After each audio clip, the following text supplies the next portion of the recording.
What's up, everybody? Day 8 of 25 beers of Christmas. It's your boy Keller. We got the Birds game today. Trying to get this one done quick, so can release it during halftime or before the game. We'll see. So let's just jump right into it. All right, we're in the Americas.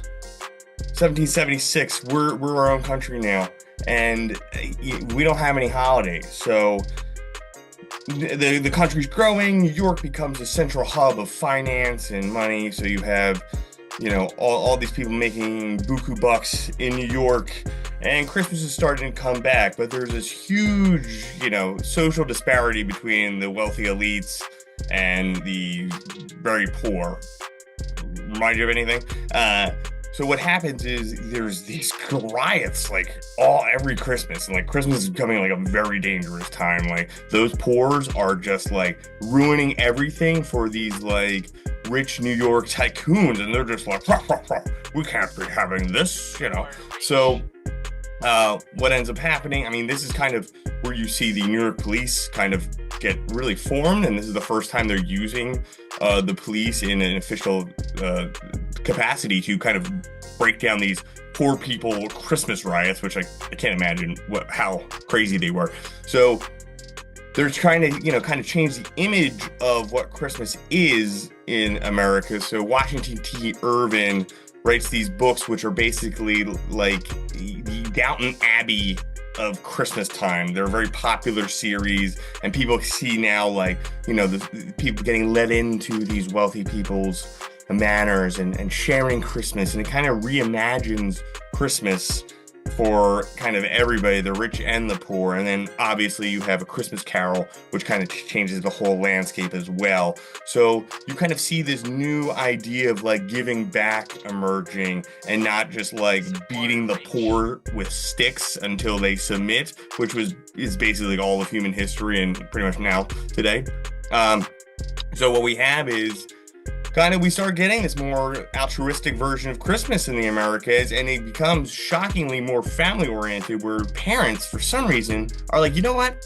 We have kids. We should be nice to our kids and do something for the kids. So it starts to become a more children-oriented thing and less of a party time, which I like both. I like party. I like, I have kids, so it's nice for both. But now we start seeing the advent of hey, this is a holiday for kids. Because before you would just send them to the mines to work until, they died at 17, like good parents would. So now we're starting to kind of get this image of what Christmas can be like. Okay, now for the beer today. Got the Birds game on. Got the old Birds glass already poured out for you. Tonight we will be drinking, or today I should say, from Jersey, local, Cape May Brewing's Merry and Bright. This is a West Coast IPA, crisp, classic, and hoppy. Let's see, IPA Christmas. Let's cheers. Very malty, very bitter, like that.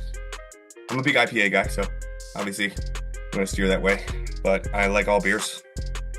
I like my beer, like my women, easily consumed. I don't know. That's all right. I didn't want to get too fresh on here. So I'm liking this.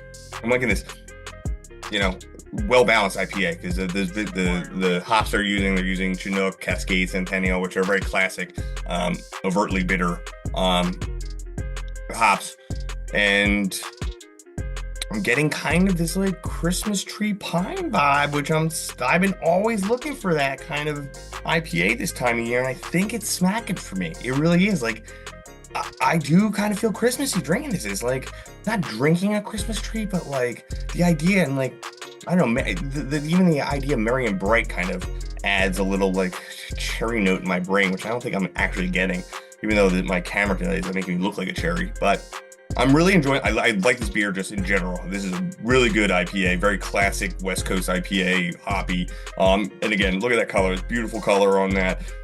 You get a lot of those malts coming through. So is it Christmas? I'm going to say yes, because again, the pininess really resonates for me. And with that said, I'm going to get this a 3.5, because I don't think on the Christmas scale barometer, I don't think it's Christmas, but because I would rate it higher if it had like a little more, Christmas nuance to it, but it gives me Christmas tree pine vibes, which I'm digging. So I'm gonna give, again, 3.5. 3.5 out of 5 for Merry and Bright from Cape May Brewing. All right, guys, go Birds. Let's beat the crap out of the Panthers. Let's keep this train rolling. All right, let's get that 1 seed. Screw the Lions. All right, let's go. Let's go. Get your bets in. I got some bets going on. We got Saquon, 100+ yards. AJ Brown, 40+. Bryce Young, interception. Let's go. And an Eagles win. Let's go. Cheers, everybody. Go Birds.